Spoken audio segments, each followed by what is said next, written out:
डेला गांव में एक प्रेतात्मा पुनर्जन्म लेने के लिए तड़प रही है। रक्त की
नमस्कार दोस्तों, स्वागत है आपका प्रियांशु एक्सप्लेन चैनल में। आज हम बात करने जा रहे हैं एक ऐसी फिल्म की जो रहस्य, भय, आस्था और सामाजिक प्रश्नों का अनोखा संगम है। जी हाँ, हम बात कर रहे हैं ओडेला 2 की। ये फिल्म 2022 की hit movie Odela railway station का सीक्वल है और इस बार कहानी भी गहरी, रहस्यमयी और सस्पेंस से भरपूर है। अगर आप मिस्ट्री, थ्रिलर और डार्क सस्पेंस पसंद करते हैं तो ये वीडियो अंत तक ज़रूर देखें, क्योंकि इस बार सिर्फ मर्डर मिस्ट्री नहीं, इस बार कहानी में छुपा है भक्ति और पाप का टकराव। फिल्म की कहानी एक छोटे से गांव ओडेला से शुरू होती है, जो अपनी देवी ओडेला देवी के लिए प्रसिद्ध है। यह गांव बाहरी दुनिया से लगभग कटा हुआ है और यहाँ की जनता देवी में अटूट आस्था रखती है। ओडेला मंदिर को पवित्र और चमत्कारी माना जाता है और ऐसा कहा जाता है कि यहाँ कोई भी गलत काम करने वाला कभी बच नहीं सकता। गांव गांव में सब कुछ सामान चल रहा होता है जब अचानक एक के बाद एक युवतियों की रहस्यमयी हत्याएं शुरू हो जाती हैं। सभी हत्याएं एक पैटर्न में हो रही हैं। लड़कियों को पहले बेहोश किया जाता है, फिर उनके शरीर पर प्राचीन देवी मंत्रों से कुछ उकेरा जाता है और फिर उन्हें मृत छोड़ दिया जाता है। गांव के लोग इसे देवी की नाराज़गी मानते हैं। उनका मानना है कि किसी ने मंदिर की मर्यादा भंग की है और देवी खुद सज़ा दे रही हैं। और अब हम इसके मुख्य कलाकारों की बात कर लें तो अंजलि एक निडर और तेज पत्रकार जो शहर से गांव में इस केस को कवर करने आती हैं, वो इस केस को आस्था बनाम अपराध के नज़रिए से देखती हैं। और इस मूवी में विक्रम का किरदार की बात करें तो ये एक नया पुलिस इंस्पेक्टर जिसे गांव में शांति बहाल करने के लिए भेजा गया है। शुरुआत में वो इन हत्याओं को अंधविश्वास की उपज मानता है। और हम बात कर लेते हैं शिवा की, तो शिवा पूर्व पुलिस ऑफिसर जो अब संन्यास की ज़िंदगी जी रहा है, लेकिन इन हत्याओं की प्रकृति देखकर दोबारा मामले में उतरता है, जो मानता है कि पिछली बार ओडेला में भी इस तरह की हत्याएं हो चुकी हैं। और अब हम इस मूवी में मर्डर मिस्ट्री और सस्पेंस की बात करें तो जांच शुरू होती है। विक्रम और अंजलि मिलकर गांव में सबूत इकट्ठा करते हैं। वो सभी पीड़ितों के बारे में जानने की कोशिश करते हैं और जल्द ही उन्हें एक चीज़ कॉमन मिलती है, सभी हत्याएं मंदिर में पूजा करने वाली युवतियों की हुई है। इससे शक मंदिर की ओर जाता है। क्या कोई पुजारी इसमें शामिल है? क्या कोई देवी की आड़ में अपने गुनाह छुपा रहा है? इस दौरान फिल्म में दिखाया जाता है कि कैसे गांव के लोग पुलिस और मीडिया से बचते हैं। कई बार अंधभक्ति इंसान की समझ पर हावी हो जाती है। यही फिल्म का केंद्रीय थीम है। और मंदिर के रहस्य की बात कर लें तो शिवा एक पुराना केस खोलता है। करीब 15 साल पहले ओडेला में भी कुछ इसी तरह की हत्याएं हुई थी। उस वक्त एक साधु को गिरफ्तार किया गया था, जिसे बाद में पागल घोषित करके छुड़ा लिया गया था। फ्लैशबैक में दिखाया जाता है कि वो साधु एक पूर्व पुजारी का बेटा था जो खुद को देवी का दूत मानता था। उसकी माँ की मंदिर में बलि चढ़ा दी गई थी और तब तब से वे उसने ये कसम खाई थी कि सभी लड़कियों को देवी की सेवा में से मुक्त करेगा। अब विक्रम को शक होता है कि कहीं वही इंसान तो वापस नहीं आया। फिल्म का यह भाग बहुत गहराई से दिखाता है कि कैसे ड्रामा और अंधविश्वास मिलकर एक इंसान को अपराधी बना सकते हैं। कहानी में एक नया मोड़ आता है जब अंजलि उस संत से मिलती है और वो उसे देवी का अवतार समझता है। अंजलि एक प्लान बनाती है, वो खुद को देवी की दूत बताकर उस संत को कन्विंस करने पर मजबूर करती है। और अब इस मूवी का क्लाइमैक्स और सच्चाई के बारे में बात करें तो संत मानता है कि उसने हत्याएं की ही हैं, लेकिन वो उन्हें पाप नहीं मानता। उसका मानना है कि वो सभी लड़कियां पवित्र से हट चुकी थी और उसने उनको मुक्ति दी है। विक्रम उसे पकड़ता है, लेकिन तभी मंदिर में एक बड़ा विस्फोट होता है। आग लग जाती है और मंदिर का मुख्य गर्भगृह ढह जाता है। जब आग बुझाई जाती है, संत वहां से गायब होता है। और फिल्म की टेक्निकल विश्लेषण का बात करें तो अशोक तेजा ने फिल्म को बहुत संतुलित और रहस्यमय तरीके से निर्देश किया है। और इसका बैकग्राउंड स्कोर का बात करें तो रहस्यमयी दृश्यों में बैकग्राउंड म्यूजिकल फिल्म को और ज़्यादा गहरा बनाता है। और इस मूवी में अगर हम एक्टिंग की बात करें तो हेमा पटेल का परफॉर्मेंस शानदार है, खासकर संवादों में। और वशिष्ठ सिम्हा का गंभीर किरदार भी फिल्म को वजन देता है। साई रौनक एक फ्रेश लेकिन प्रैक्टिकल ऑफिसर के रूप में फिट हैं। फिल्म यह फिल्म बताती है कि धर्म और विश्वास तब तक सही है जब तक वो इंसानियत को नुकसान ना पहुंचाए। मेंटल हेल्थ, अवॉर्डेंस, ट्रॉमा और इलाज की अनदेखी एक खतरनाक अपराध की जड़ बन सकती है। Women and purity myth film उन सामाजिक मान्यताओं पर सवाल उठाती है जो महिलाओं की पवित्रता को एक सीमा में बांधती है।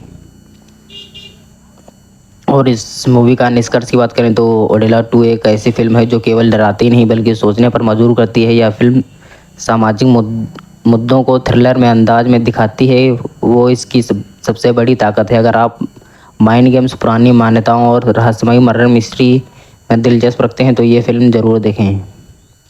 अगर आपको यह दिए हुए एक्सप्लेनेशन पसंद आया हो तो वीडियो को लाइक करके चैनल को सब्सक्राइब कर देना और कमेंट बताना कि मैं अगली वीडियो में किस मूवी का एक्सप्लेनेशन करूं। तो तब तक के लिए आप वीडियो को लाइक कर देना और चैनल को सब्सक्राइब कर देना। मिलते हैं नेक्स्ट वीडियो में।